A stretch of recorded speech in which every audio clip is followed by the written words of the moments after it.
সংসার সংসার চ্যানেলে স্বাগত।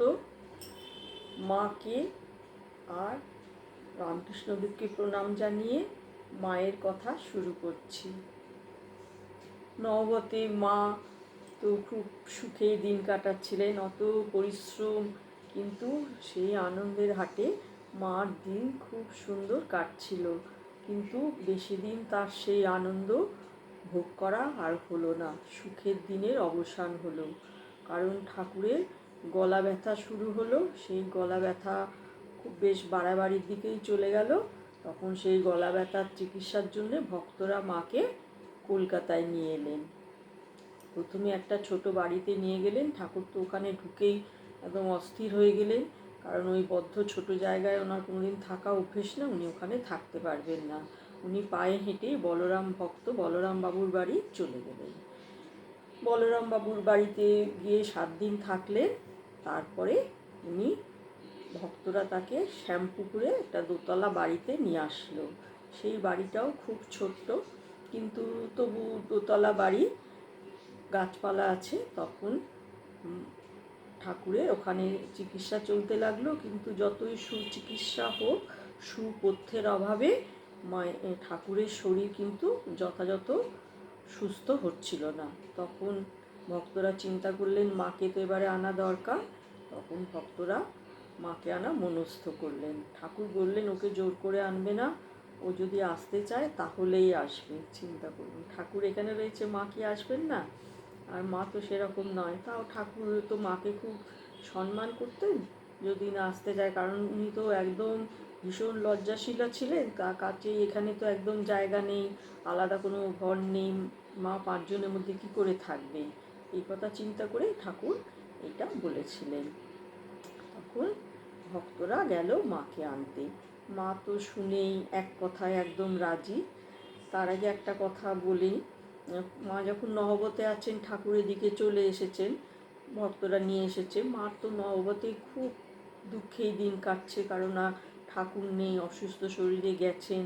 তার মধ্যে একটা কথা তার বারবার মনে পড়ছে, যে ঠাকুর এই শরীর খারাপের মাস 5 আগে মাকে বলেছিলেন যে যদি কোনো, যখন দেখবে যে আমি বাইরের কারোর হাতের খাবার খাচ্ছি 5 জনের, আর যদি আমি কলকাতায় রাত্রিবাস করি আর আমার খাবারের অগ্রভাগ কাউকে যদি দিয়ে খাই, তাহলে কিন্তু জানবে আমার আর বেশি দিন আমি এই পৃথিবীতে থাকবো না। মা তখন শুনেছেন। এবার মায়ের মাথায় মনে চিন্তা হতে লাগলো, কারণ মা ঠাকুর এর মধ্যে একবার আমন্ত্রিত হয়ে কলকাতায় গিয়ে অনেক ভক্তদের হাতে খেয়েছিলেন। তারপরে একবার ওই দক্ষিণেশ্বরে নরেন্দ্রনাথ মানে আমাদের স্বামী বিবেকানন্দ আসছেন না অনেক দিন। ঠাকুর তো অস্থির হয়ে যেতেন ওনাকে না দেখতে পেলে। তারপরে সে একদিন বিবেকানন্দ এসেছেন, ঠাকুর তো পেটরোগা, ঠাকুরও মাছের ঝোল ভাত খাচ্ছেন। সেই মেখে বিবেকানন্দের মুখে দিলেন। উনি খুব অজীর্ণে ভুগছেন, ওই জন্য উনি আসতে পারছেন না। মা তো বারবার বললেন আমি আবার নতুন করে রান্না করে দিচ্ছি, এই ভাত খেতে হবে না। ঠাকুর শুনলেন না, খেয়ে নিলেন। তাহলে ঠাকুরের 3টেই তো হয়ে গেছে। কলকাতায় রাত্রিবাস, সেদিনই সেই যেদিন উনি গিয়েছিলেন তখন বলরামবাবুর বাড়িতে ছিলেন, তখন ভক্তদের কাছে খেয়েছিলেন এবং রাত্রে ওনার বাড়িতে ছিলেন। তারপরে এই মেয়েনাকে খাইয়ে দিলেন, কাজেই অগ্রভাগ আর সেখানে ভক্তরা তো খেয়েছিলেন ভক্তদের হাতে। মায়ের তো মনে খুব কষ্ট হতে লাগলো। মা তো চোখের জলে একদম ভাসাতে লাগলেন। কী আর করবেন? এমন সময় ভক্তরা মাকে নিতে এলো। মা তো এক কথায় রাজি, মা যাবেন না।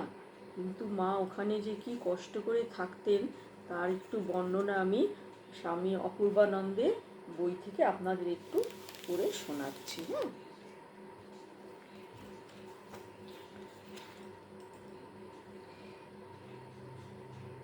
এখানে শ্রী শ্রী শ্রী মায়ের কৃচ্ছ সাধনার কথা ভাবলে বিস্মিত হতে হয়।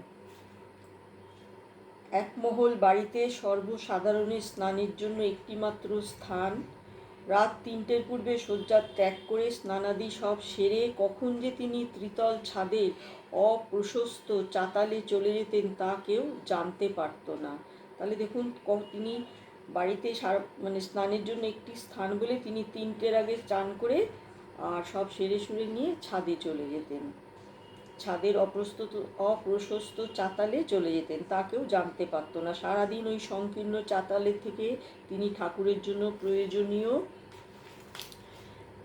পথ্যাদি প্রস্তুত করতেন এবং যথা সময়ে লোকজন সরিয়ে দেওয়া হলে ঠাকুরকে পথ্যাদি খাইয়ে যেতেন। গভীর রাত্রে সকলে নিদ্রিত হলে শ্রীমা নেমে যেতেন দ্বিতলে, তার জন্য নির্দিষ্ট ঘরে।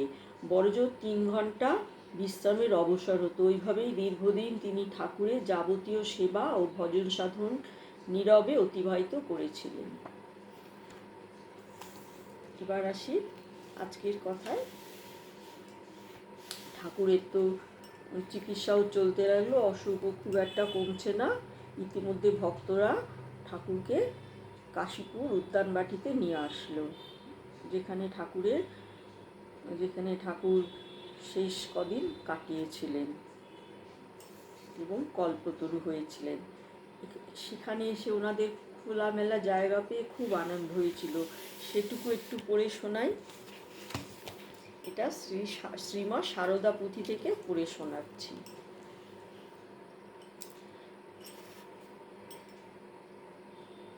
তাল্লয়ে সবে তাই এলা কাশীপুরে, গোপাল ঘোষের বাটি 6খানি ঘর, অবস্থিত হয় উহা উদ্যান ভিতর। উপরেতে 2টি কুটি, নিচে 4খানি, বিশুদ্ধ বাতাসে তা এই মনে গণি। লইয়া প্রভুর এইথে আরোগ্য আশায়, সে আশায় বাঁধিবুক দিন কেটে যায়। রহেন ঠাকুর বড় দোতলার ঘরে, নিচেতে পূবের ঘরে মাতা বাস করে। অন্য আরও ঘরে থাকে যত ভক্ত দল, গৃহের মাজারে হয় সুপ্রশস্ত হল। শ্রীপ্রভু করেন বাস তাহারই উপরে, সকলের চেয়ে বড় বাটির ভিতরে। ঘরের দক্ষিণে স্বল্প খোলামেলা ছাদে, ভ্রমণ করেন প্রভু পরম আহ্লাদে। বড়সড় গৃহহেরি সংকোচ বিহীনে, শ্রীমাতা করেন বাস আনন্দিতা মনে। এই ঘরে বহু ভক্ত হয় সমাগত, রামকৃষ্ণ সঙ্গ তা হইল গঠিত। এখানে রামকৃষ্ণ সংঘ তৈরি হয়েছিল, কারণ ভক্তরা তো সব এখানেই এসে ছিলেন আর ওখানে মা থাকতেন। তারপরে ভক্তরাও তাকে সাহায্য করতো কাজে। বাবুরাম লাটু মহারাজ মাকে তার কাজে সাহায্য করত। আর তারপরে লক্ষ্মী দিদিও আস্তে আস্তে এসে গেলেন। লক্ষ্মী দিদি আসাতে মায়ের খুব উপকার হলো, কারণ মা লক্ষ্মী দিদিকে খুব ভালোবাসতেন। আর একটা সঙ্গীও হলো, লক্ষ্মী দিদি মায়ের কাজকর্মেও সাহায্য করতেন। এই সময় ঠাকুরের অসুখ তো আর কিছুতেই সারে না। তখন ঠাকুরকে গুগলির ঝোল খাওয়াতে বললেন ডাক্তার। তা ঠাকুরকে সেই মা বলছেন যে, মা গুগলিগুলো তো চলে বেড়াচ্ছে, আমি ওগুলো কী করে মাথায় ঠুকে মারবো, ইট দিয়ে মেরে মাছটা বার করতে হয়, আমি কী করে মারবো? ঠাকুর বললেন, তুমি আমার জন্য এইটা করতে পারবে না? আমার এই করতে করে আমি সুস্থ হয়ে উঠতে পারি? মা এত মানে সত্যি এত তার সেবা ছিল যে তার মনের বিরুদ্ধে, ইচ্ছার বিরুদ্ধে কিন্তু তিনি সেই গুগলির ঝোল রোজ রান্না করে দিতেন। কিন্তু যাই খান, শেষকালে তো ঠাকুর কিছু খেতেই পারতেন না। সেই তরল একটা কিছু খেতেন, সেই খেয়েও তার নাক মুখ দিয়ে বেরিয়ে আসতো ভীষণ কষ্ট। সেই কষ্ট চোখে দেখা যায় না, কিন্তু কী আর করা যাবে, এরকম দিন চলছে। তাকে পাশ ফিরিয়ে দিতে হয়, ঘরের মধ্যেই তার মলমূত্র ত্যাগ।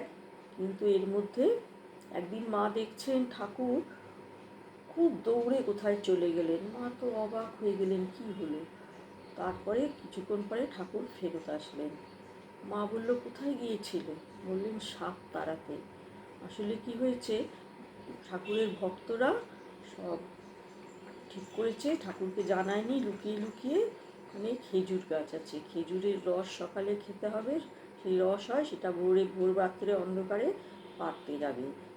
সেখানে একটা ঠাকুর ঠিক জানতে পেরেছেন ওখানে একটা জাত সাপ আছে। সেই জাত সাপটা যদি ছোবল মারে, তো যাকে ছোবল মারবে সে তারই তখনই প্রাণ বেরিয়ে যাবে। উনি সেই সাপ তাড়াতে গিয়েছিলেন। ভক্ত বৎসল কীরকম দেখুন, যিনি নড়তে পারেন না, অলৌকিক, তিনি ওইখানে সাপ তাড়াতে গিয়েছিলেন। এইভাবে ঠাকুরের দিন যেতে লাগলো। আস্তে আস্তে তিনি একদিন কল্পতরু হয়েছিলেন, তারপরে দেহত্যাগ করলেন। এই পর্যন্ত একটি মায়ের বাণী করি। যার যা প্রাপ্য তা হতে তাকে বঞ্চিত করা কি উচিত? এই যে তরকারির খোসাটা, এও গরুর প্রাপ্য, ওটিও গরুর মুখের কাছে ধরতে হয়। চ্যানেল ভালো লাগলে দেখুন। নমস্কার।